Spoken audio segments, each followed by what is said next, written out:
अथ 20वां अध्याय। भगवान शिव का कैलाश पर्वत पर गमन तथा सृष्टि खंड का उपसंहार। ब्रह्मा जी बोले, हे नारद, हे मुने, कुबेर के तपोबल से भगवान शिव का जिस प्रकार पर्वत श्रेष्ठ कैलाश पर शुभागमन हुआ वह प्रसंग सुनिए।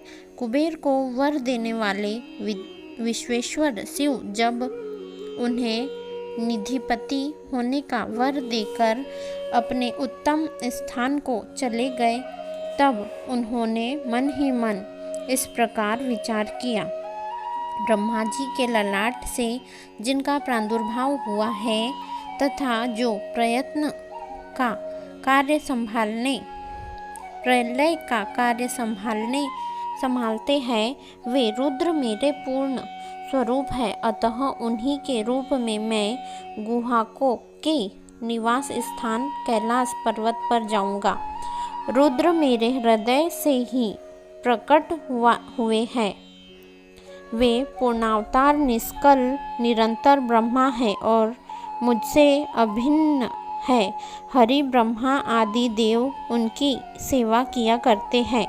उन्हीं के रूप में मैं कुबेर का मित्र बनकर उसी पर्वत पर विलास पूर्वक रहूँगा और महान तपस्या करूँगा।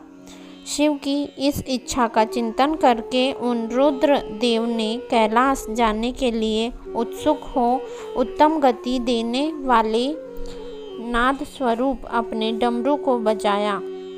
उसकी उत्साहवर्धक ध्वनि तीनों लोकों में व्याप्त हो गई। उसका विचित्र एवं गंभीर शब्द आहान की गति से युक्त था, अर्थात सुनने वालों को अपने पास आने के लिए प्रेरणा दे रहा था। उस ध्वनि को सुनकर ब्रह्मा विष्णु आदि सभी देवता, ऋषि, मूर्तिमान, आगम निगम तथा सिद्ध वहां आ पहुँचे। देवता और असुर सब लोग बड़े उत्साह में भरकर वहां आए।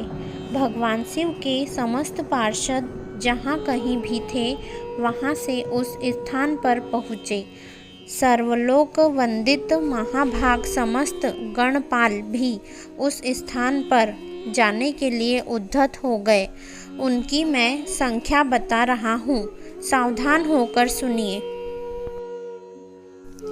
सड़ककर्ण नामक गणेश्वर 1 करोड़ गणों के साथ, के राक्षस 10 करोड़ और विकृत 8 करोड़ गणों के साथ जाने के लिए एकत्रित हुआ।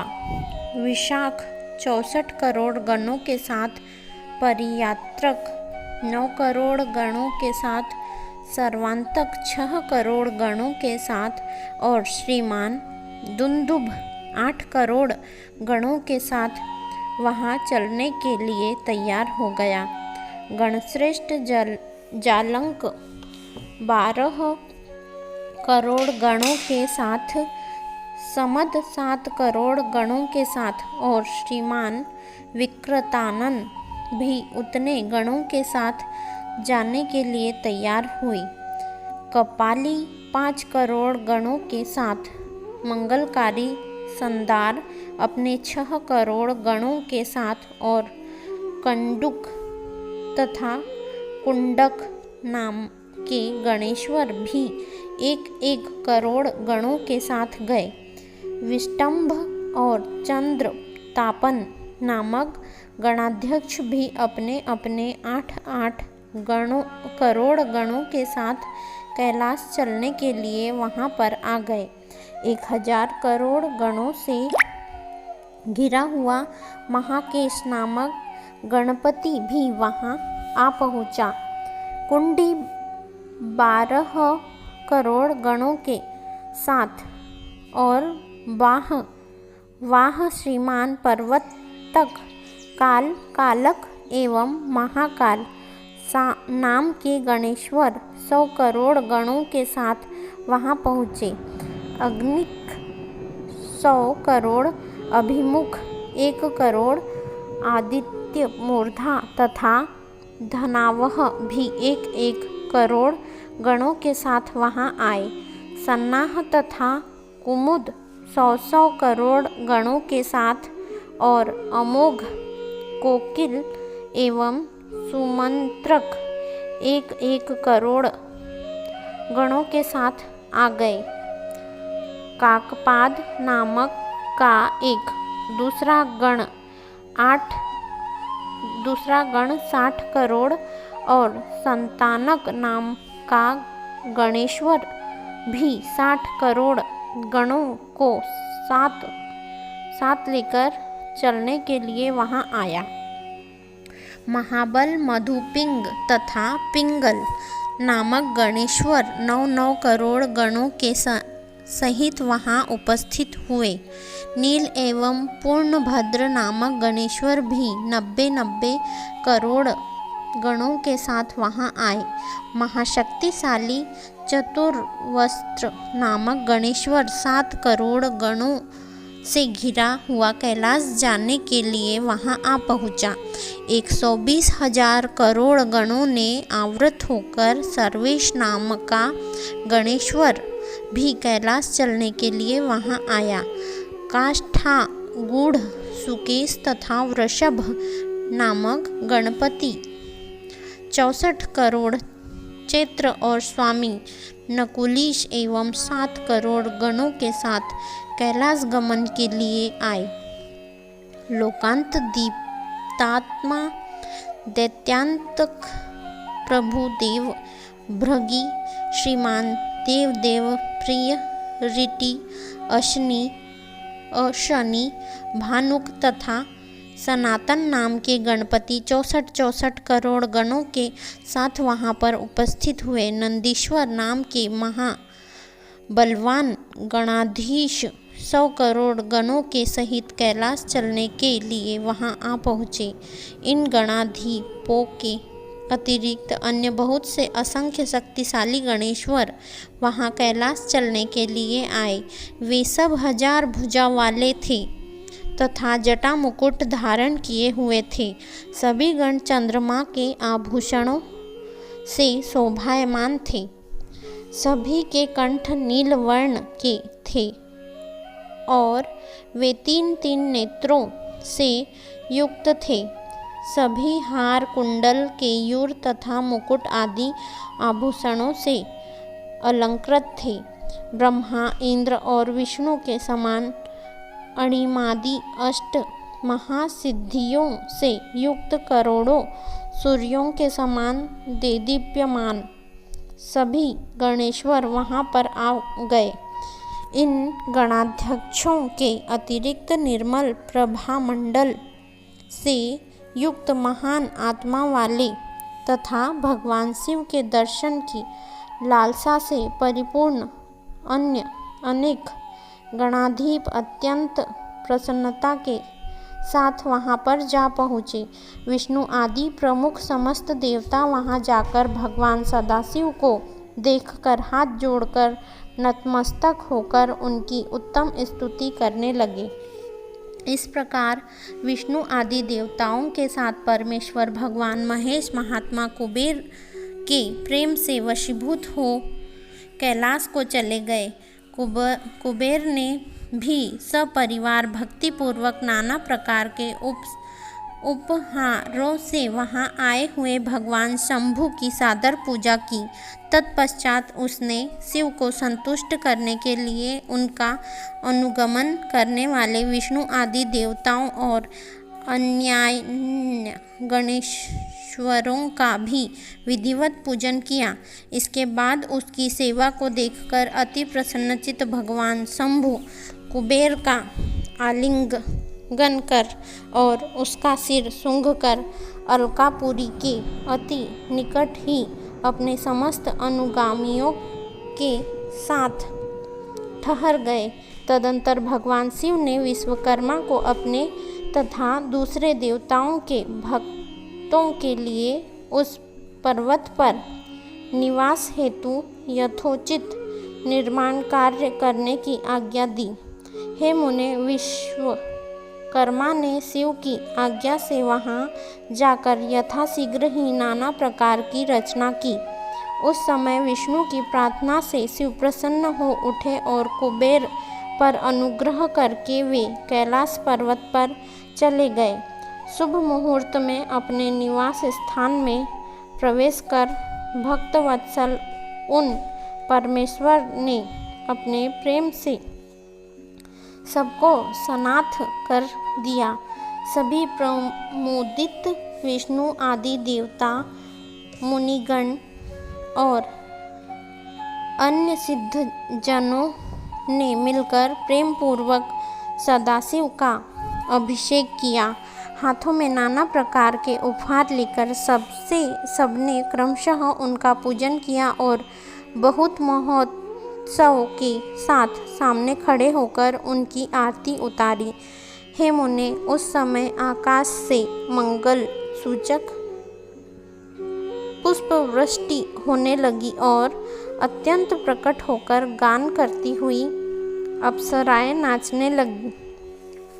सब ओर जय जयकार और नमस्कार के सुसंस्कृत शब्द गूंजने लगे।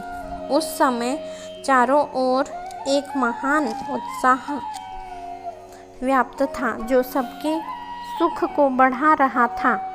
उस समय सिंहासन पर बैठकर भगवान सदाशिव अत्यंत सुशोभित हो रहे थे और विष्णु आदि सभी लोग बार बार उनकी यथोचित सेवा कर रहे थे।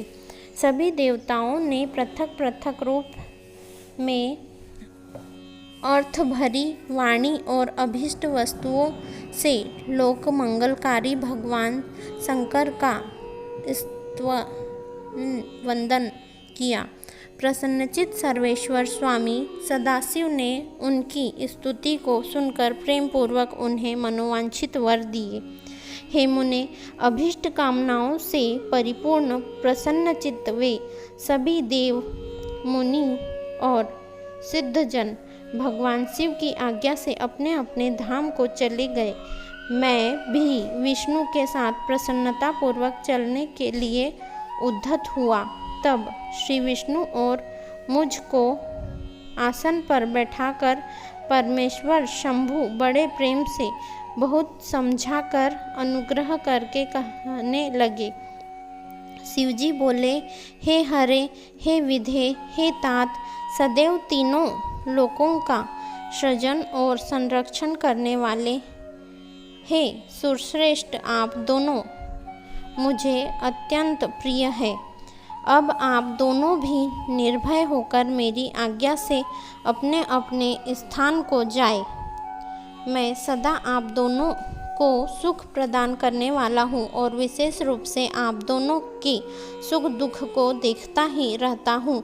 भगवान सदाशिव के वचन को सुनकर मैं और विष्णु दोनों प्रेम पूर्वक प्रणाम करके प्रसन्नचित्त होकर उनकी आज्ञा से अपने अपने धाम को लौट आए।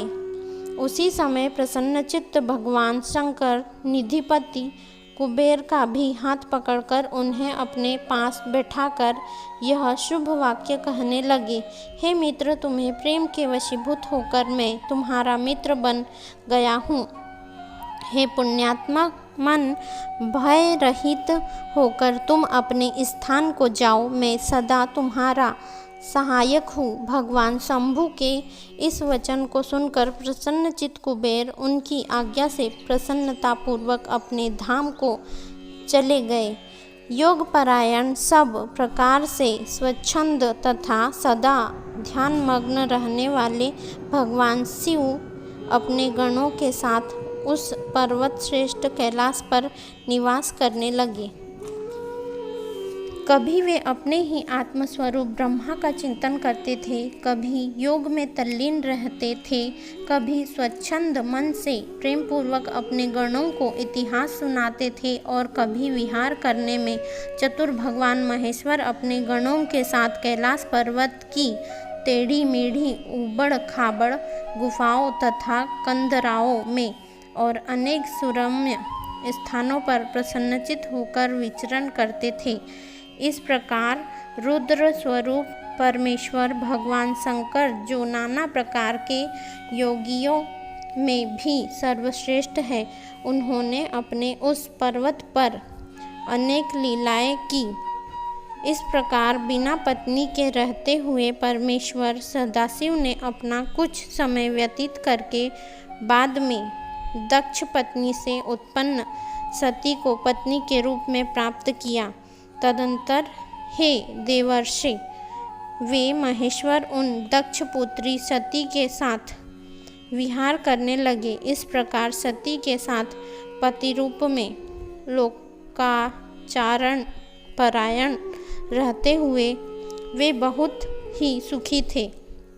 हे मुनीश्वर, इस प्रकार मैंने आपको रुद्र के अवतार का वर्णन कर दिया। मैंने उनके कैलाश आगमन और कुबेर के साथ उनकी मित्रता का प्रसंग भी कह दिया। कैलाश के अंतर्गत होने वाली उनकी ज्ञानवर्धिनी लीला का भी वर्णन कर दिया, जो इस लोक और परलोक में सदैव सभी मनोवांछित फलों को प्रदान करने वाली है। जो एकाग्रचित होकर इस कथा को सम्यक रूप से पढ़ता है अथवा सुनता है, वह इस लोक में सुख भोग कर परलोक में मुक्ति प्राप्त करता है। इस प्रकार श्री शिव महापुराण के अंतर्गत द्वितीय रुद्र संहिता के प्रथम खंड में सृष्टि उपाख्यान के कैलासोपाख्यान में शिव कैलाश गमन नामक 20वां अध्याय पूर्ण हुआ। इति श्री शिव महापुराणे द्वितीय रुद्र संहितायां प्रथम सृष्टिखंड समाप्तः। श्री शिवाय नमस्तुभ्यं। यदि आपने ध्यानपूर्वक यह अध्याय पढ़े हैं तो कृपया कमेंट में हर हर महादेव अवश्य लिखिए। श्री शिवाय नमस्तुभ्यं।